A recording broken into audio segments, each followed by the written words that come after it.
Uma pessoa está perguntando o que é fé ativa. Se faz alguma diferença aí esta palavra ativa diante de fé. Isso que se chama de fé ativa é um importante estágio no caminho espiritual. É um estágio que vem um pouco depois de nós termos fé, simplesmente. Porque se nós já temos esta consciência da fé, a nossa atitude básica é esperar, não? É estar na expectativa. E a fé ativa busca também a transformação interior. Ela é acrescida de um outro movimento. E na fé ativa, nós exprimimos algumas coisas bem ativamente, como compreensão para com todos, o que é também chamado de caridade, não é? Nós temos um comportamento bem consciente e que subentende que estamos vivendo certas leis espirituais. Também nós temos paciência diante de tudo e de todos, não ter pressa de realizações interiores, de chegar a estágios espirituais. Isto tudo faz parte da fé ativa. Esta dedicação incondicional à busca de transformação, vê que é uma fé movimentada esta, diferente da fé pura normal. A concentração, a precisão é um pouco decorrência de toda esta atividade na fé. E isso é um estágio da evolução.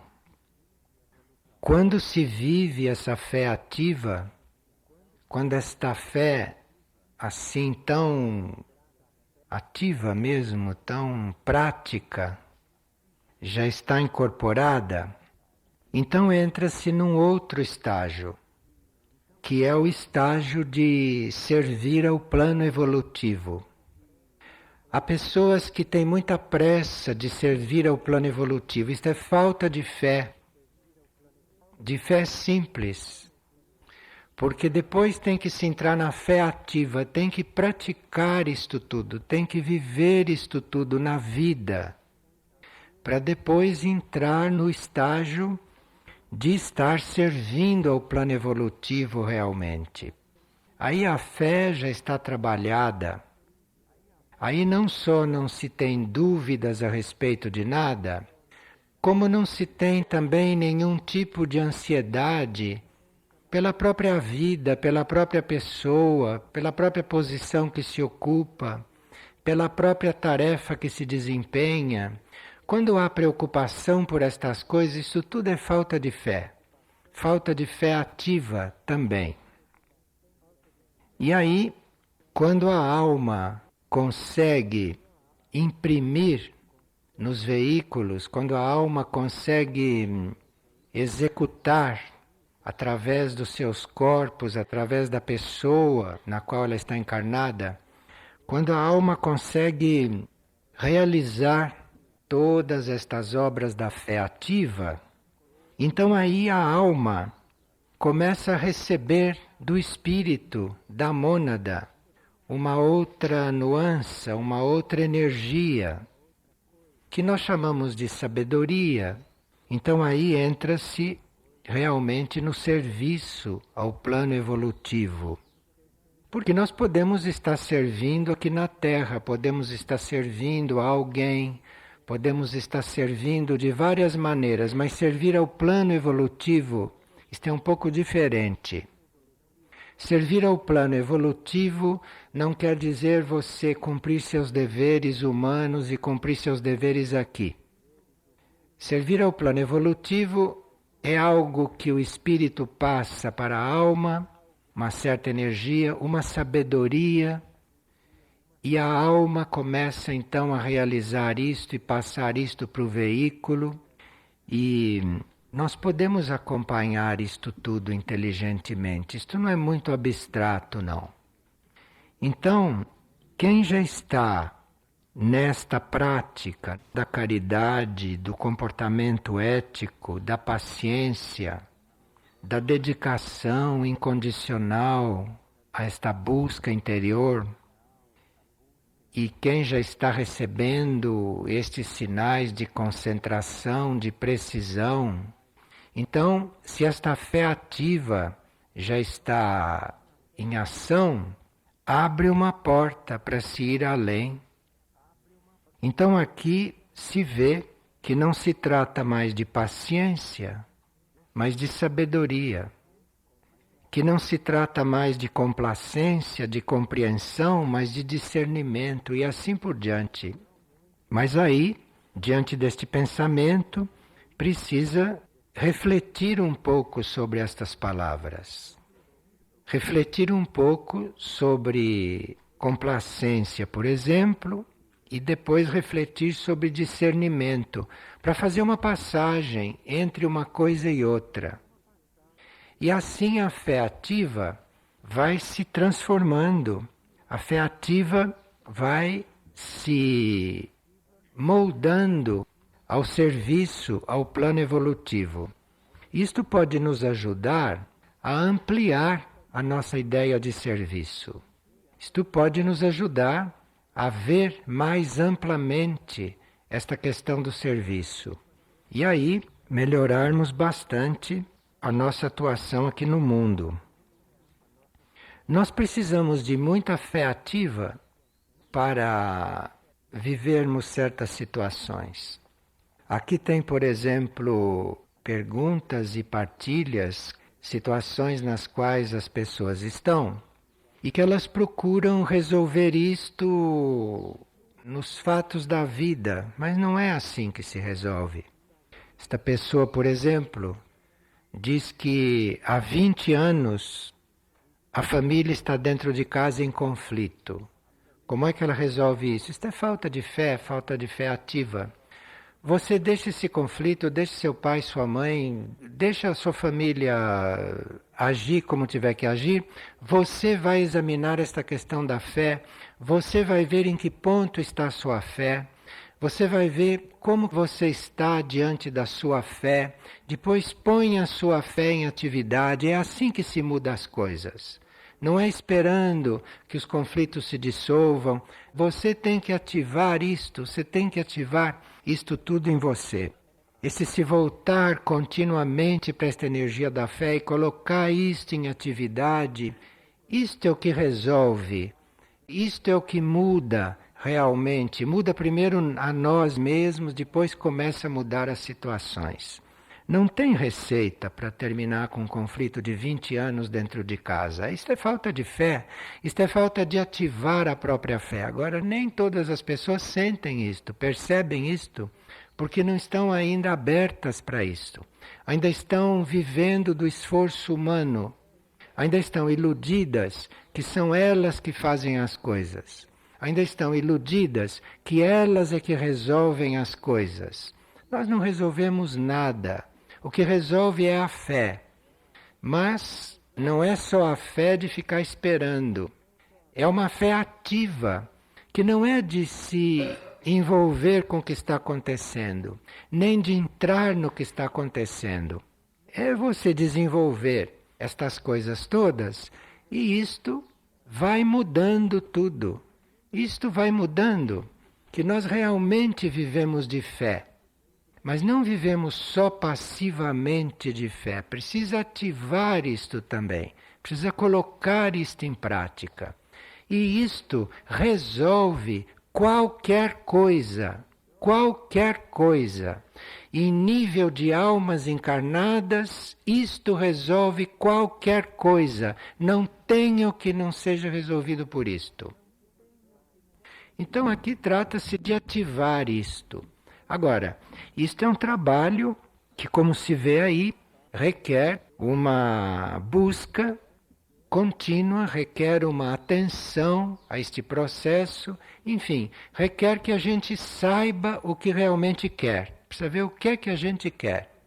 Se a gente quer que as coisas sejam resolvidas, ou se nós vamos ser criadores, vamos ser realmente autores das coisas. Isto é que precisa ver. Se nós somos passivos ou se somos ativos. Então precisa ver isto. E isto é para nós todos, me parece, porque cada um de nós deve ter aí um ponto que deve estar esperando que seja resolvido. Isto não vai ser resolvido sozinho. Isto vai ter que ser ativado. Aqui tem um processo que deve ser ativado. Agora, se nós persistimos no exercício desta fé, se nós prosseguimos firmes no exercício desta fé, não só tendo fé passivamente, na fé ativa, se nós persistimos nisto, se nós temos compreensão para com o outro, seja ele como for, seja o que for que ele seja, você tem que compreendê-lo. Isto é caridade, isto é fé ativa. Você tem que estar diante dele como uma coisa que você compreende, e não quanto uma coisa que você está emitindo ondas de protesto, de rivalidade, de desequilíbrio, de desarmonia. Você precisa entrar nesta atividade, que isto é fé. O outro, seja o que ele for, manifeste o que ele estiver manifestando. Você na fé sabe o que ele é, independentemente do que está acontecendo ali. Agora, se nós não entramos nesse exercício, se nós não vivemos isto realmente, se isto fica só uma coisa mental, se isto fica só um conhecimento, mas na hora não se vive aquilo, então não se pode passar para o serviço ao plano evolutivo. Se pode ajudar os outros, se pode ser útil, se pode ser colaborador, se pode ser eficiente, mas não serviço ao plano evolutivo. Serviço ao plano evolutivo é a evolução superior de todos e de tudo. Então aqui precisa muita fé. E como se vê, não só esta fé que sabe que é as coisas, tem que saber o que é e tem que ativar isto, tem que colocar isto em prática. E é aí que o Espírito começa a enviar esta energia, começa a enviar esta coisa que nós não tínhamos até então, porque enquanto a fé não é ativada e enquanto isto não é tudo posto em prática, não há possibilidade de se ter sabedoria, não há possibilidade de haver sabedoria na ação, no ser. Então aqui, isto tudo é uma corrente de acontecimentos, isto tudo é uma progressão e nós precisamos de tudo isto, nós não podemos viver sem fé, não podemos viver sem isto, tudo isto é fé. Se não se tem isto, se não se ativa isto, se é levado de roldão pelas circunstâncias, pelas forças, pelo que acontece, pelas nossas reações, pelas nossas próprias forças, e aí se está praticamente no mesmo plano que todos. Ora, precisa um pouco de trabalho, né, com estas coisas. Precisa um pouco de trabalho. Isto é um pouco diferente da fé simples. E não tem que ficar muito acomodado ali, porque esta fé precisa ser ativada. Esta fé precisa entrar em ação, para depois chegar aquilo que nós necessitamos para realmente servir ao plano evolutivo e não ajudarmos as coisas a sermos eficientes, sermos ágeis, corretos. Isso não é servir ao plano evolutivo. Servir ao plano evolutivo é muito mais do que isto. É estar diante de tudo isto com sabedoria e não criando atrito, criando conflito, criando desarmonia. Servir ao plano evolutivo inclui a sabedoria, inclui o serviço sábio, inclui esse serviço curador, inclui esse serviço harmonioso, esse serviço que constrói com o plano, com o divino. Isto é servir ao plano evolutivo. E isto, claro, que é uma atividade que deve acontecer na consciência de um membro de um centro espiritual ou na vida de um centro espiritual. Porque senão a vida de um centro espiritual passa a ser uma ação contínua só, uma ação positiva. Mas isto não é servir ao plano evolutivo. É uma ação positiva, mas com sabedoria, uma ação positiva com energia de cura, para si mesmo, para o outro, para o mundo. Não é uma série de conflitos, não é uma série de ações. Isto é muito diferente. Então esta fé ativa que nos leva a receber esta outra coisa, isto é o que realmente nos leva a servir ao plano evolutivo. E aí o plano evolutivo vai mostrando as suas várias tarefas e nós vamos assumindo estas várias tarefas gradualmente, mas aí há um aperfeiçoamento desta fé e há um fluir cada vez maior desta sabedoria. Aqui diz, não é a complacência, mas é o discernimento. Na complacência, você ainda está escolhendo, você ainda está decidindo, levada por as tuas próprias forças, pela tua formação, pela tua cultura, pela tua religião, pela tua filosofia, enfim, você está usando as suas forças, você está agindo de acordo com a sua formação. Então, uma pessoa complacente é uma pessoa bem formada, uma pessoa que já tem uma formação. Discernimento é um pouco diferente. O discernimento não é a nossa formação. Nós podemos fazer uma coisa levado pela nossa formação, pelos nossos valores, e isso nós vamos ser complacentes. Porque todo mundo que tem valor vai acabar sendo complacente. Porque vê a miséria geral é tão grande que vai ser complacente. Mas o discernimento é um pouco mais. Para essa nossa formação agir, para essa nossa formação ser aplicada, ela é acrescida de algo que vem do alto. Então, que vem de um nível superior nosso. E esse nível superior nosso vê um pouco mais do que a nossa forma de ver. Mesmo a nossa boa forma de ver. Esse nível superior, quando começa a nos mostrar as coisas, além daquela que nós somos capazes de ver, isso já é um princípio de discernimento. Então, a complacência é uma coisa ativa sua, que você ativa e usa. O discernimento é uma coisa que você recebe. Discernimento é uma coisa que vem do alto seu. Começa a vir do alto. E isto você precisa estar de posse e agindo do seu melhor modo, com as suas melhores forças, não com as medianas. Você tem que estar agindo com o que você tem de melhor e aí saber que ainda precisa de mais, para acertar mais. Aí começa a ter discernimento. Mas o discernimento não vem de nada consciente, não. O discernimento vem de um pouco mais além. Então tem que transformar essa nossa forma consciente, boa, positiva de ser para agir com discernimento. Porque o discernimento pode levar você a não agir segundo a tua melhor parte, não, porque ele sabe mais. A sua melhor parte está vendo um tanto.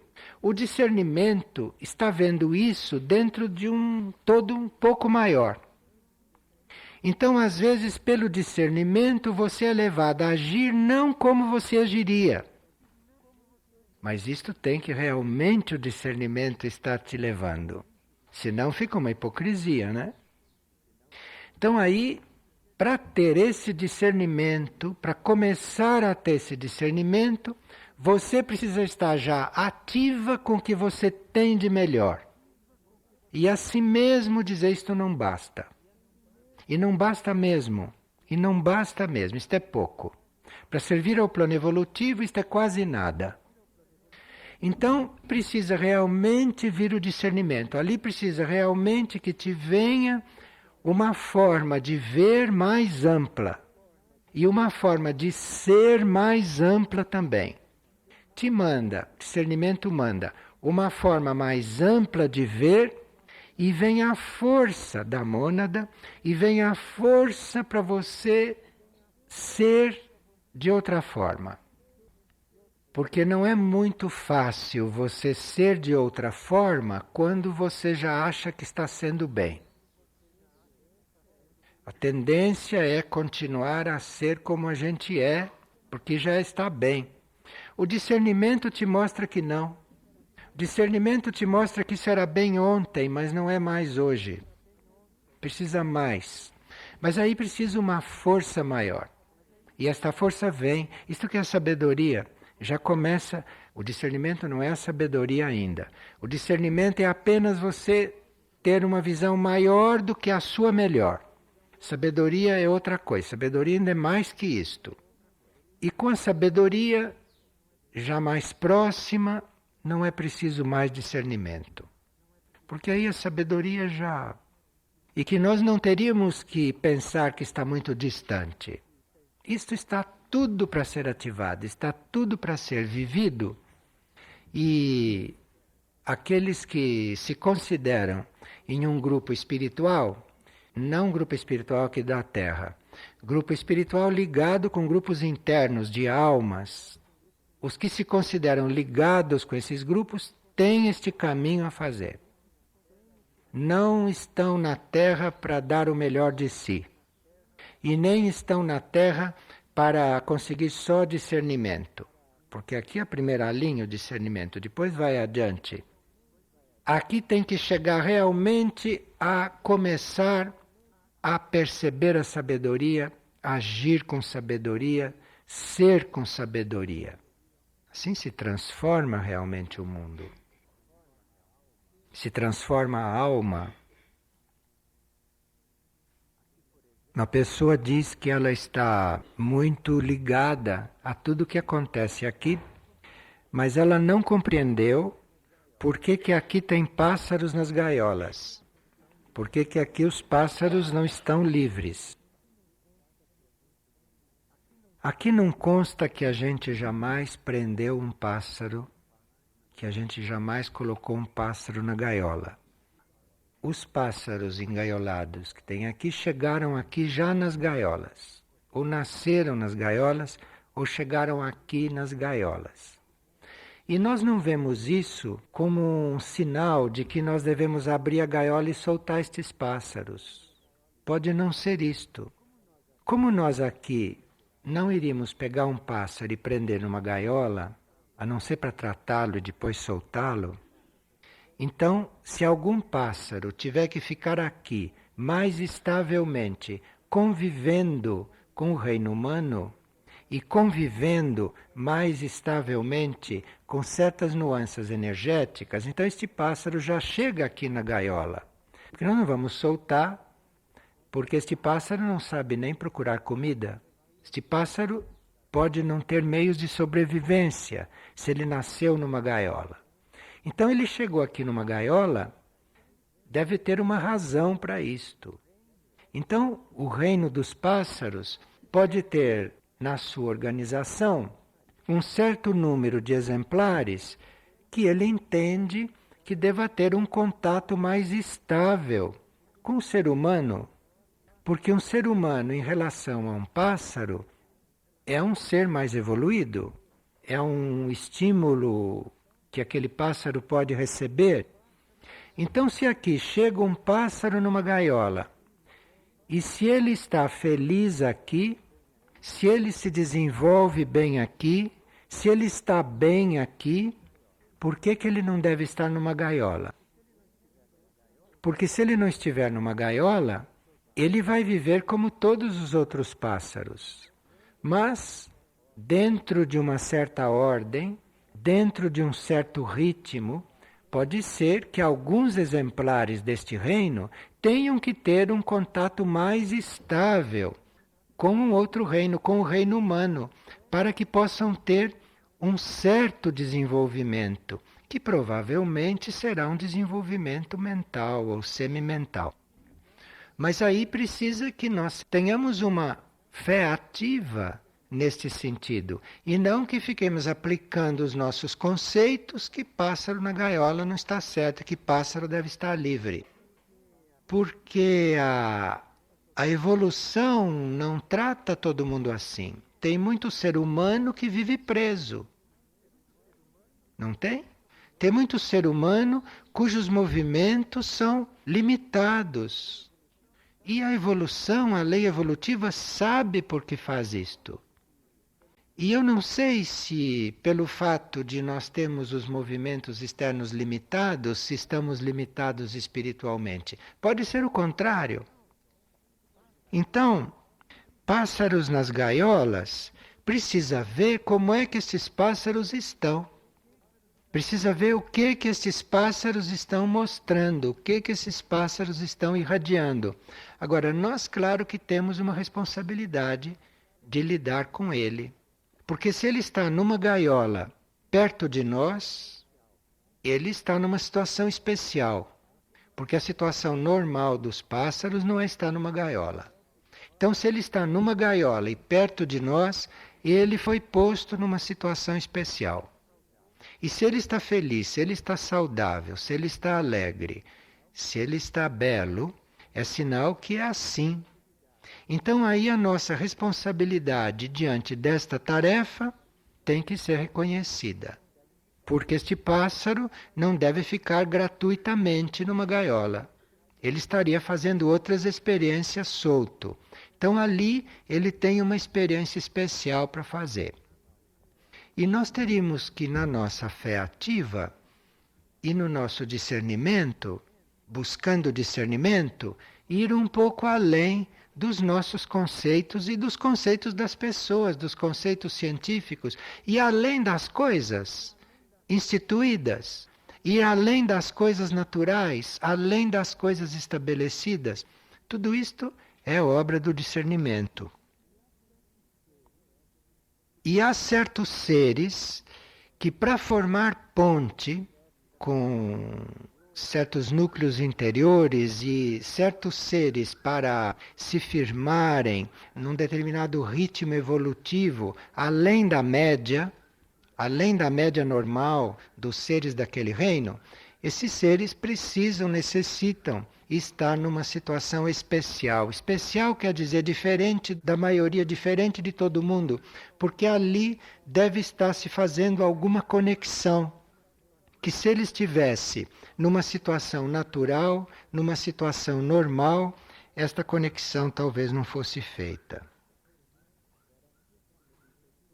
Agora aqui esta mesma pessoa pergunta por que quando certos cachorros que são atraídos para cá estão perdidos, eles não são recolhidos, tratados, alimentados e depois reencaminhados. Nós temos que usar discernimento nestas coisas. Aqui, se nós fôssemos usar só o nosso livre-arbítrio ou só a nossa capacidade, talvez a gente agisse de uma forma, de uma certa forma. Mas se a gente está buscando o discernimento, então tem que realmente esperar que venha uma luz especial para aquela situação, para ver como é que resolve aquela situação. E eu não sei se o discernimento diz sempre a mesma coisa. Se nós tivermos aqui uma ideia formada de todo cachorro perdido que aparece, que nós vamos recolher, tratar, alimentar e deixá-lo aqui, isto é uma coisa que a gente pode resolver, decidir fazer. Mas eu não sei se isto aqui é correto em todos os casos, em todos os momentos e com todos os cachorros. Aqui tem que haver um discernimento. E pode ser que esta pessoa tenha notado falta de discernimento em algum momento, o que é possível, porque nós estamos aprendendo o discernimento. Então, não há uma ideia fixa do que fazer com um cachorro perdido. Não há, porque senão seríamos o quê? Aqui tem que ter o discernimento para cada caso tem que ter um discernimento em cada situação. E pode faltar este discernimento, sem dúvida nenhuma. Mas que se busca este discernimento, me parece que se busca. E claro que se aparece um cachorro perdido e se não há discernimento próprio para aquele caso, nosso trabalho não ficou completo, ou a nossa tarefa não se cumpriu. Agora, não quer dizer que o discernimento mande fazer sempre a mesma coisa. O que precisa é buscar o discernimento para cada coisa em cada situação e não ficar aplicando coisas mentais que a gente acha que é assim. Não, cada situação é uma coisa, cada situação é uma solução dentro do discernimento. Agora, se uma pessoa observa que há cachorros perdidos que não estão sendo bem solucionados, aí nós temos que buscar mais discernimento para lidar com estas coisas. Discernimento é com todos do grupo, não é com 2 ou 3. Todos buscando discernimento, porque aí há mais discernimento no trato com estas coisas. Grupo somos nós todos, não é só quem lida com os animais. O grupo somos nós todos. E precisa ver como nós estamos nesse caminho do discernimento. Como nós estamos neste caminho de ver cada coisa da forma como ela tem que ser vista em cada momento, em cada situação, sem que a gente esteja preso, ligado, comprometido, fanatizado por nenhum lado de nenhuma questão. E aqui perguntam por que um centro espiritual é construído, é materializado, não próximo de certas necessidades. Por que um centro espiritual não é próximo de uma cidade? Por que um centro espiritual está localizado distante, segundo a pessoa, dificultando para que as pessoas cheguem aqui? Bem, há muitas razões pelas quais um centro espiritual surge num determinado lugar. Muitas razões para isso, e a maior parte dessas razões nós não conhecemos. Conhecemos algumas, mas a maior parte nós não conhecemos. Para que esse centro espiritual surja longe das grandes cidades e no meio da natureza, isto pode ter algumas razões conhecidas para isso. E 2 razões conhecidas para isso é, primeiro, para, como centro espiritual e como serviço à natureza e ao planeta, recuperarmos a natureza, recuperarmos este ambiente, fazermos o contrário do que se faz normalmente com a natureza. Isto é uma das razões pelas quais um centro espiritual pode se materializar no meio da natureza. E nem sempre de uma natureza já refinada, nem sempre num ambiente refinado, num ambiente já formado, como pode acontecer. Mas ele pode surgir dentro de um ambiente natural que precise ser recuperado, que precise ser reavivado, que precise ser ajudado, como é o caso deste. Agora, aqui existe todo este trabalho e esta possibilidade de você ajudar a natureza a se recuperar, ajudar tudo isto se transformar numa área muito mais viva do que aquela que nós encontramos aqui. Mas também não é só este motivo, deve ter outras coisas aqui. E não é só você recuperar uma terra, você só recuperar as coisas naturais, você trabalhar para isto, mas aí é um encontro disto tudo com os seres que estão trabalhando nisto. Então aqui deve ter elementos naturais disponíveis que quando nós começamos a tratar a natureza aqui, isto tudo se junta e facilita e possibilita e impulsiona o próprio trabalho do centro espiritual. Por exemplo, Se nós chegamos aqui há 14 anos e nos pusemos a recuperar o ambiente, nos pusemos a deixar que a mata preservada crescesse, enfim, nós nos pusemos a trabalhar este ambiente, ajudando este ambiente. E aí, o próprio ambiente natural veio ao nosso encontro e está nos ajudando. A partir de um certo momento, este ambiente está nos ajudando no trabalho interior, no trabalho de contemplação, no trabalho de união que nós estamos buscando. Agora, se nós temos como tarefa não só preservar, porque aqui não é o caso só de preservar, aqui é o caso realmente de ajudar, e esta natureza, quando vem ao nosso encontro, hoje, quando nós ficamos um pouco em comunhão com esta natureza, nós vemos que aqui já há um processo de união, um processo de unificação. Aqui já existe a possibilidade de uma comunhão, não dependendo só de nós, da nossa concentração, dependendo também do que a natureza manda, dependendo também do que a natureza irradia. E isto já é a natureza do lugar. Agora, esta união, esta contemplação, este trabalho junto com esta natureza, que aqui a esta altura já transcendeu esta recuperação das terras, essa recuperação, isto já está tudo emanando uma coisa que está trabalhando junto com você, que já está aqui num processo interior. E aqui, neste lugar, o nosso processo íntimo, o nosso processo de equilíbrio, o nosso processo de harmonia, hoje já está ligado ao nosso convívio com a natureza. Já existe esta ligação, já existe isto instalado. Então aqui, em certos momentos, nós já temos a natureza em auxílio ao nosso trabalho interior. Vocês viram que a primeira casa construída aqui, que foi a casa do pátio, não estava com a natureza em volta como está hoje. A natureza em volta estava toda para ser recuperada. Então a casa do pátio era uma casa quadrada que você olhava para dentro. Hoje, se faz uma obra como o Núcleo Soin, ali já está em outra etapa este trabalho com a natureza. Então ali o Núcleo Soin já não está mais olhando para dentro.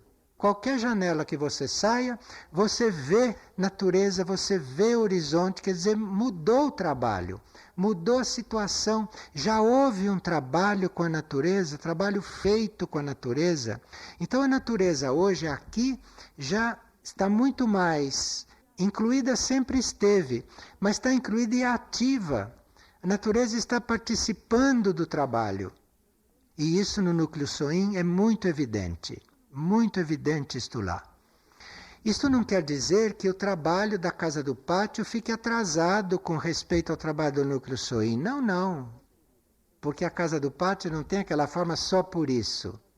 Tem aquela forma por muitas razões que nós nem sabemos. Na Casa do Pátio a natureza não entrava para ajudar o processo espiritual nos indivíduos. No Núcleo Soin, a natureza é importantíssima, a natureza é parte deste processo. Isto é tão real, isto é tão vivo, que quando se estava precisando de um certo produto, o produto que o laboratório precisava se encontrou ali. A natureza já está aí dentro de uma outra forma. Nós estamos num outro ponto. E o que for feito depois do Núcleo Soin, nós estamos vendo que as coisas que estão no plano, tudo conta com a natureza, tudo inclui a natureza desde o projeto básico. Sem a natureza dentro é inconcebível. Então é outro ponto já da coisa. Então aqui nós tínhamos que ver este assunto da nossa estada e da manifestação desse centro numa área rural, primeiro com o sentido de nós recuperarmos esta área, mas agora já no sentido de contarmos com a colaboração da natureza para o processo aqui. Então, neste ponto do processo, neste momento, se nós olhamos uma paisagem, ou se nós estamos aqui diante da natureza, isto vai entrar no nosso processo interno espiritual, se naquele momento nós estivermos tão entregues àquilo que estamos vendo, que realmente esqueçamos de nós naquele momento. Esquecer da gente é estar ali naquela natureza sem nem estar achando bonito. Porque se você está achando bonito, você está centrado em você. Você que está achando bonito. Aquilo não é bonito nem feio. Você está ali na frente daquilo. Você está ali na frente daquilo. Isso você está esquecido até do que você acha por aquilo. Então aquilo entra no nosso processo. Aquilo realmente fica fazendo parte do centro espiritual. E também nós estarmos diante desses elementos, desses instrumentos de trabalho aqui, ou dessa composição, como é a natureza aqui, já nesta etapa do centro, porque hoje tem valor você chegar aqui e olhar para lá, olhar para aquelas colinas, você chega ali, olha para aquela mata, você olha para aquilo. Isto tem um valor, isto hoje aqui já é parte do trabalho, isto já é parte do processo.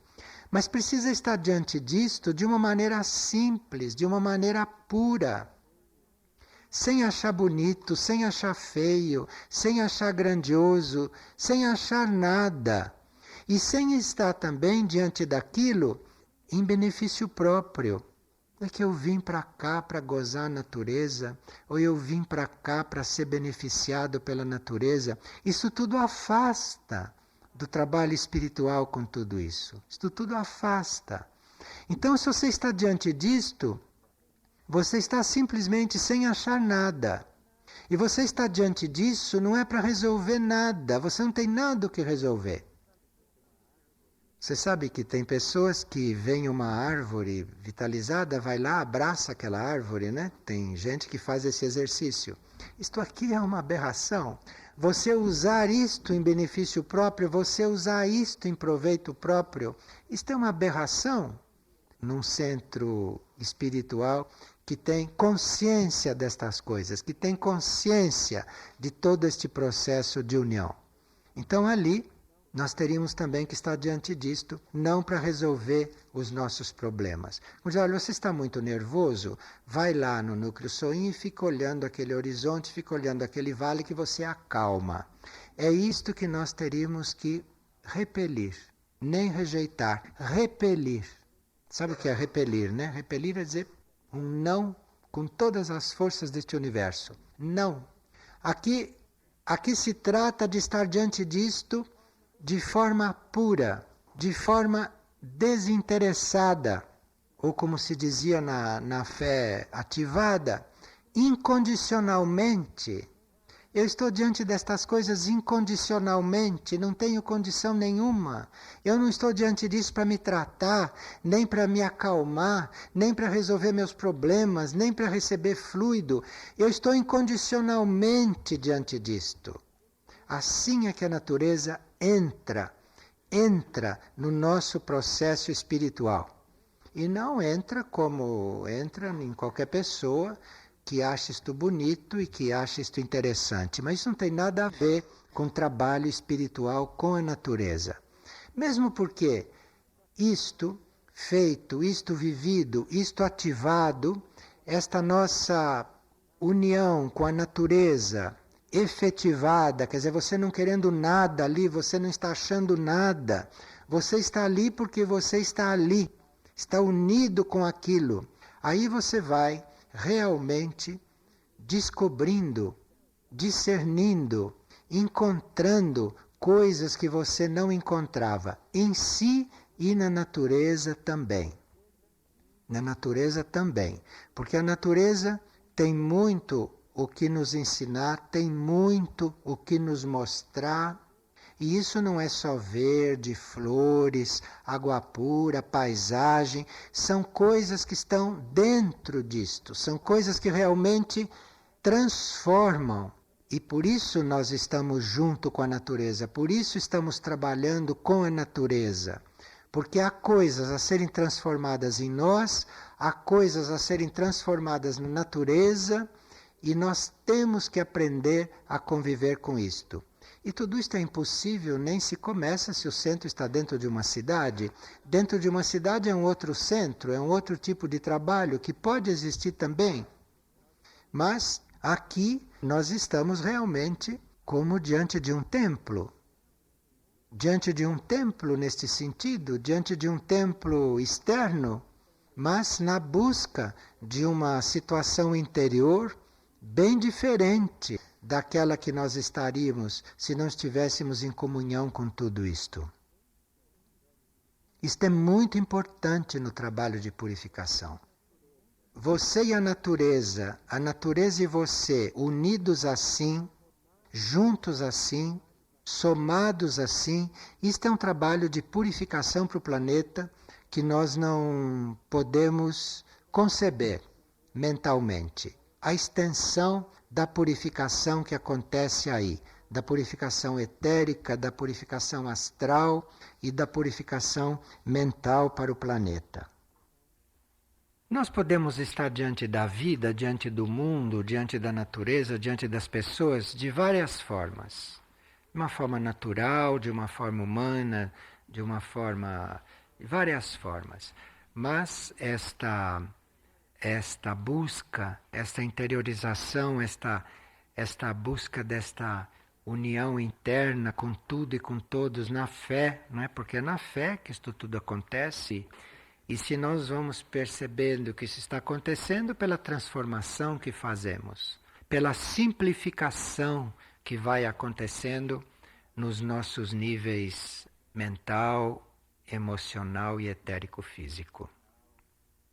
E é uma simplificação considerável, é uma purificação considerável, porque a nossa mente se torna mais aberta e no plano físico isto traz uma diferença muito grande, porque até o nosso pensamento fica mais calmo.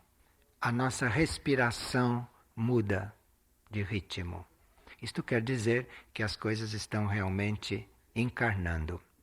Aqui tinha uma pessoa que disse: eu cheguei aqui respirando tantas vezes por minuto e depois de 6 meses estava respirando a metade. Era um terceiro raio que ficava controlando estas coisas. E ele viu que depois de 6 meses aqui ele estava com a metade das respirações. De forma que eu não estou falando uma coisa só poética, uma coisa poética. Estou falando uma coisa muito concreta e que reflete desta forma. Agora, uma pessoa respirar tanto ou respirar metade, isto faz uma diferença enorme em todos os sentidos. E vibratório, então, nem se fala.